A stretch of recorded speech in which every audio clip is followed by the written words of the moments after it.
am delighted, as usual, that you are here for these few moments of reflection, evaluation, contemplation, and meditation. These weeks are very full. Often with emotional energy, we may not even be aware we are investing in all that we are learning, reading, experiencing, and anticipating.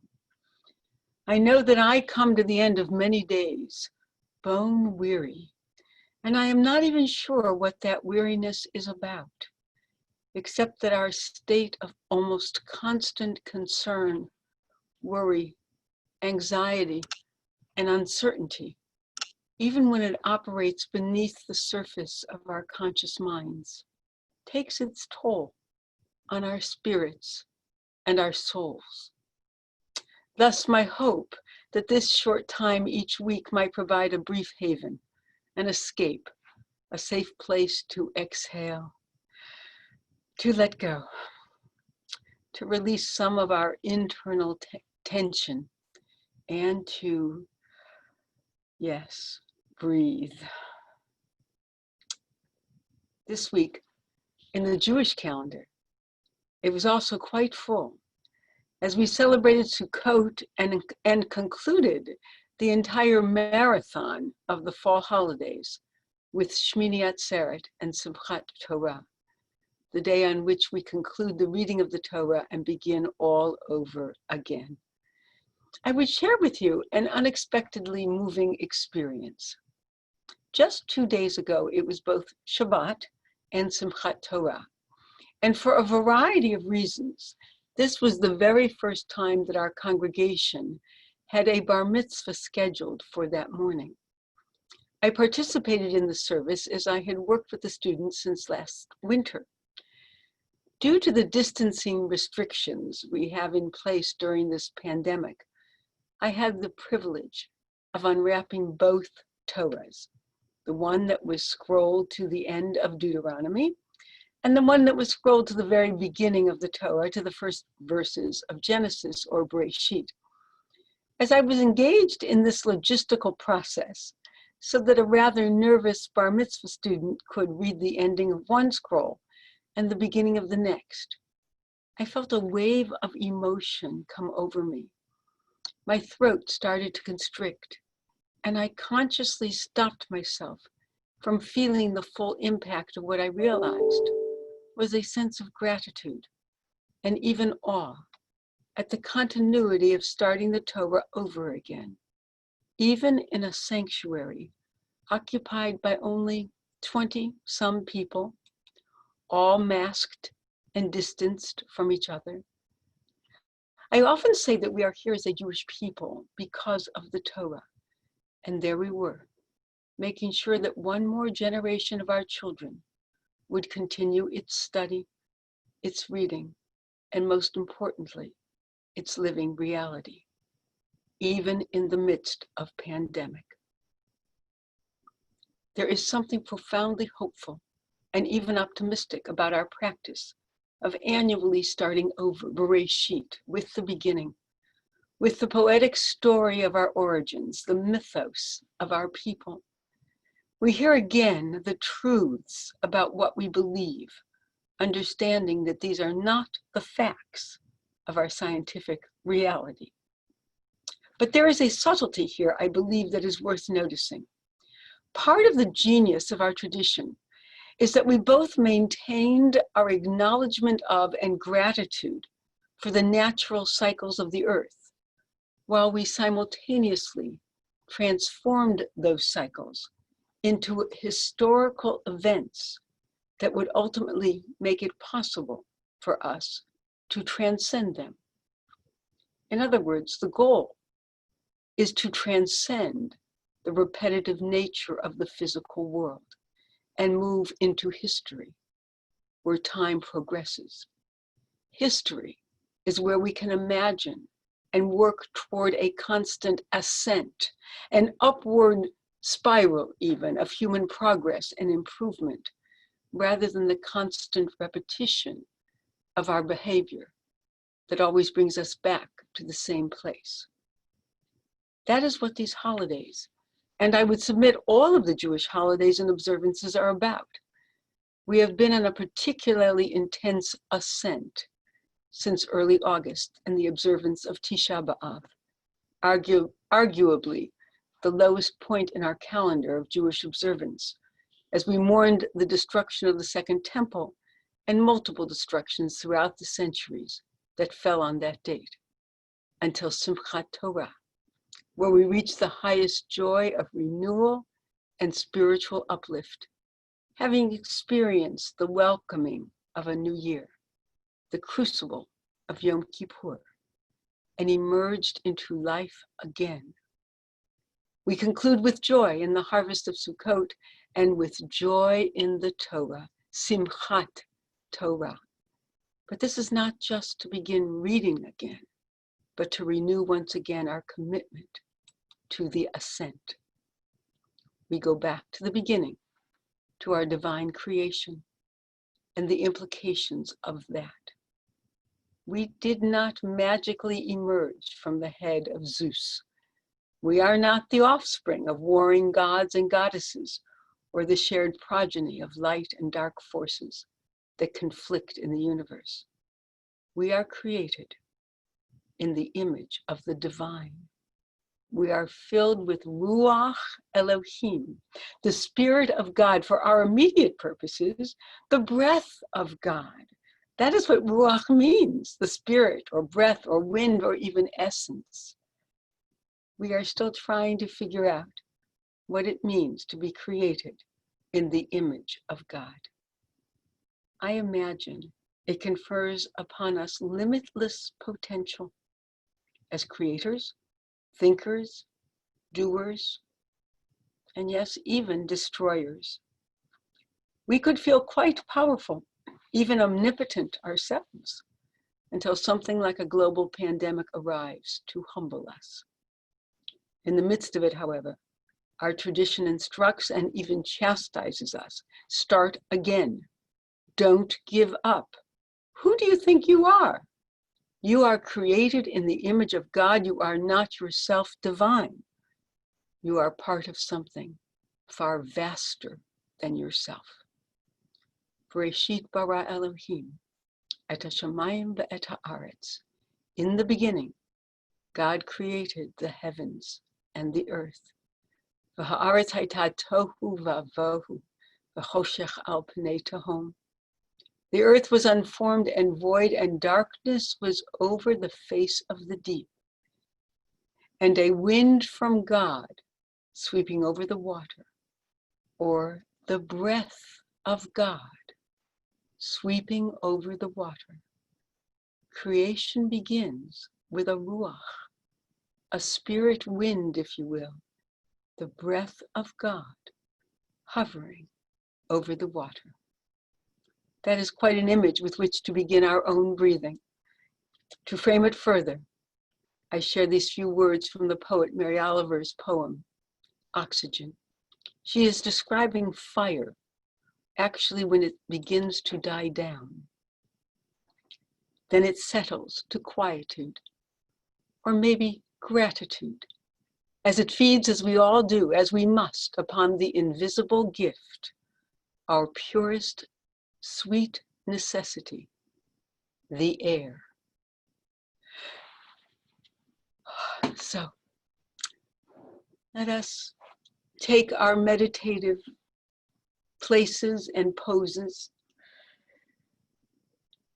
Again, many find it helpful to sit on the front half of the chair, not the back, but I leave that entirely up to you. We want to be both at ease and attentive. It can help to have both feet on the floor, to place our hands gently in our laps, with our palms facing upwards. Some people like to put their fingers, their thumb and their forefingers together, or all the fingers of each hand together. And let us consciously breathe. Let us breathe in For some of us, this will feel like the first deep breath you have taken all week. Let us breathe that in and see if we can imagine our breath as part of that Ruach Elohim, that spirit wind of God, that breath of God that is in us, that animates each of us. Let us breathe that in.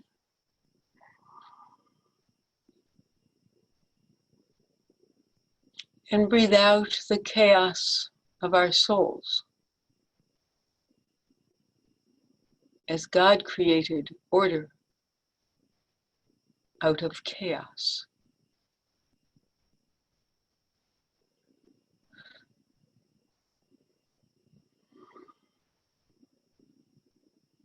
That is what God's breath accomplished. The establishment of order.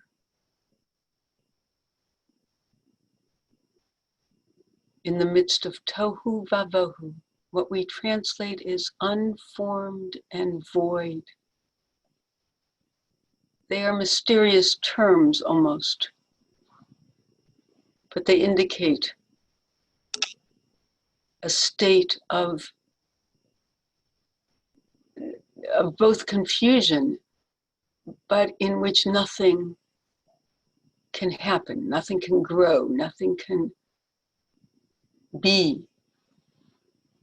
It's just darkness, swirling, possibly.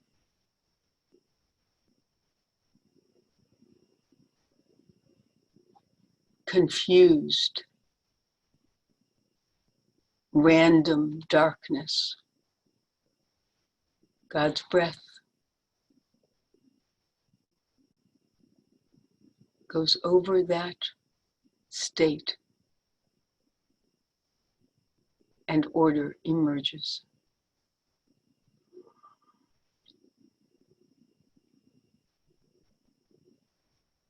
Let us breathe in that possibility.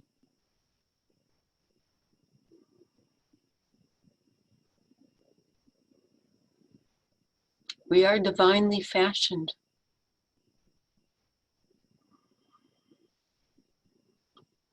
We breathe in the miraculous nature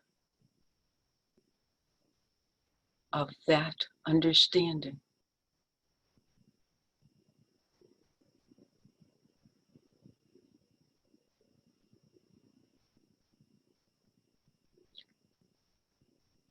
We breathe in as well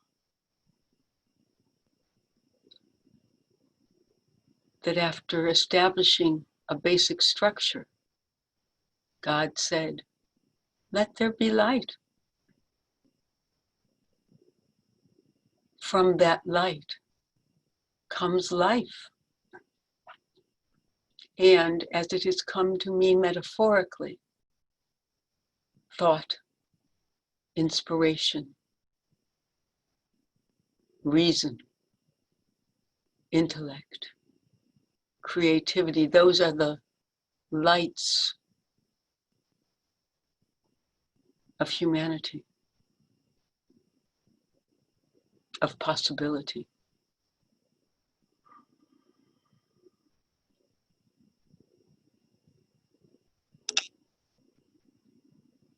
We breathe in a sense of creation,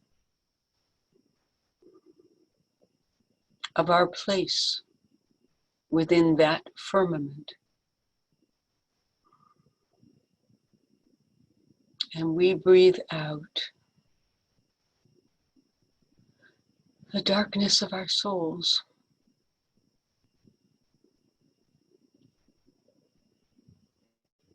The confusion, the chaotic impulses, the uncomfortable, unresolved, undefined even, feelings, fears, anxieties.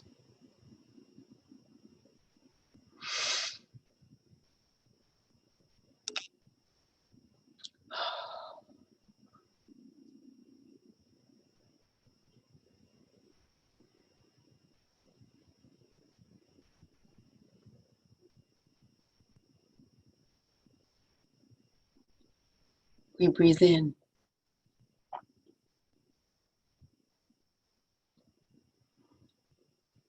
The possibility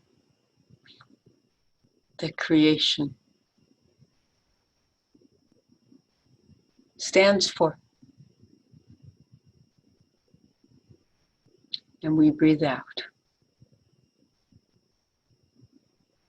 The despair, the frustrating sense of helplessness.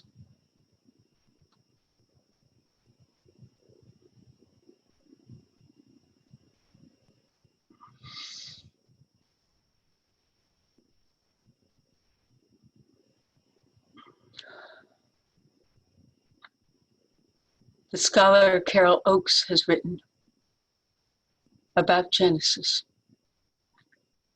We see once again the glory of Eden, sunrise and sunset in unclouded skies. We shiver once more at the chill of expulsion and leave on a journey to find the way home.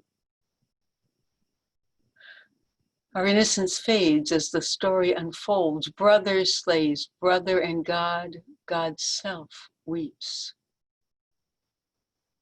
Do we dare to show up and wrestle once more and search for the light embedded within?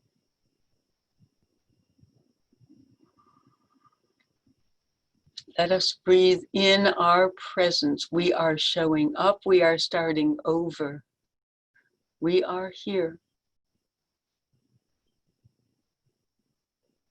And let us breathe out for these moments. For these moments, they will return. There's no question. Let us breathe out our doubts, our defeats, our sense of smallness in this vast universe.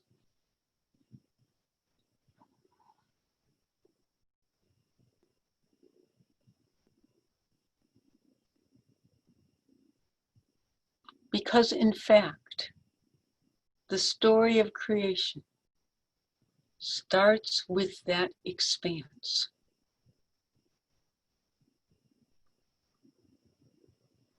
The heavens and the earth, they emerge out of something even bigger, although uninhabitable.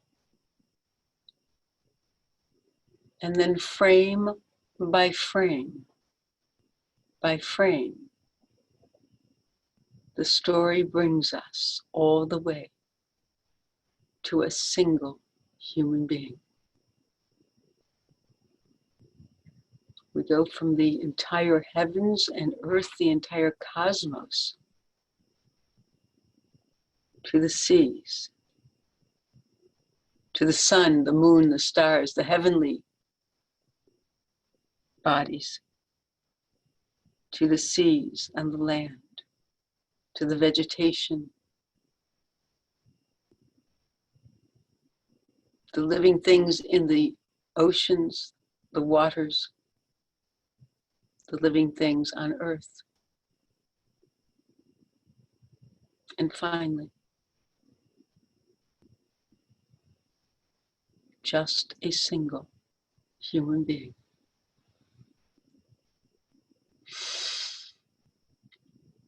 So we breathe in our grandeur.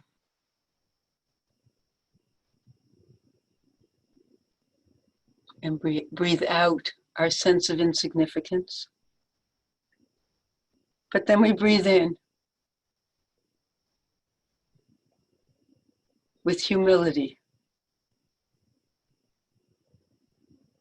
our smallness also.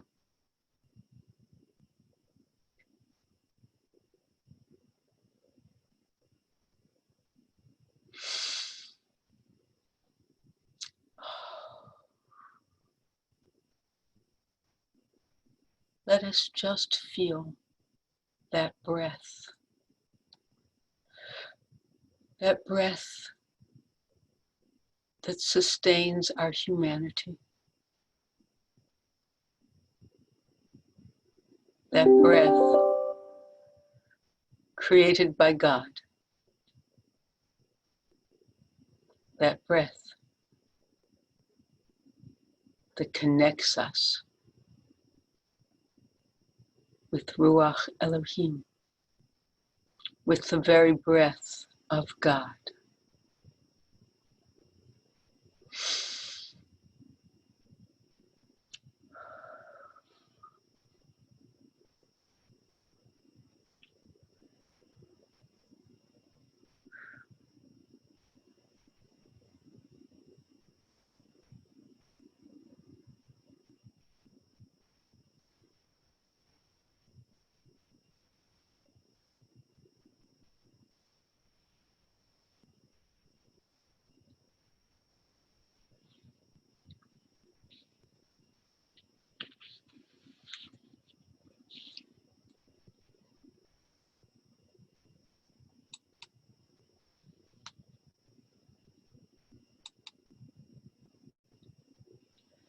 I hope you will continue just to sit and feel part of this creation.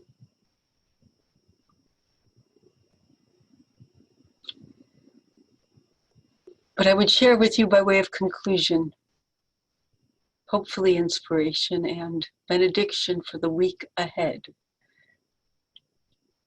Rabbi Rachel Barenblatt has written, "We begin our great story again. We roll our Torah scrolls back to the very beginning, and we read about when God was beginning to create the heavens and the earth. And creation was wild and waste, and the spirit of the divine hovered like a mother bird over the face of the waters. We return to the moment in our story when all of creation was as yet untapped potential. At the beginning of the story, anything could happen. Of course, the words of our Torah are already written.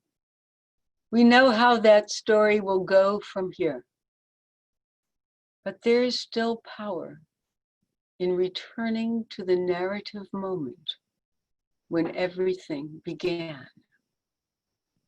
It's a new beginning, a new year. The story in our scroll is already written, but what we will make of that story this year is up to us.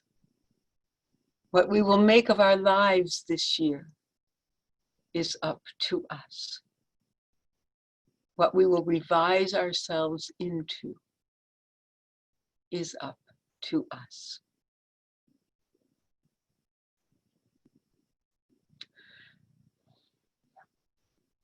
May the week ahead bring you joy in this beginning, in this breath of life about which we are reminded, in the simple act of breathing in and breathing out. May you know comfort, safety, healing, and a sense of peace.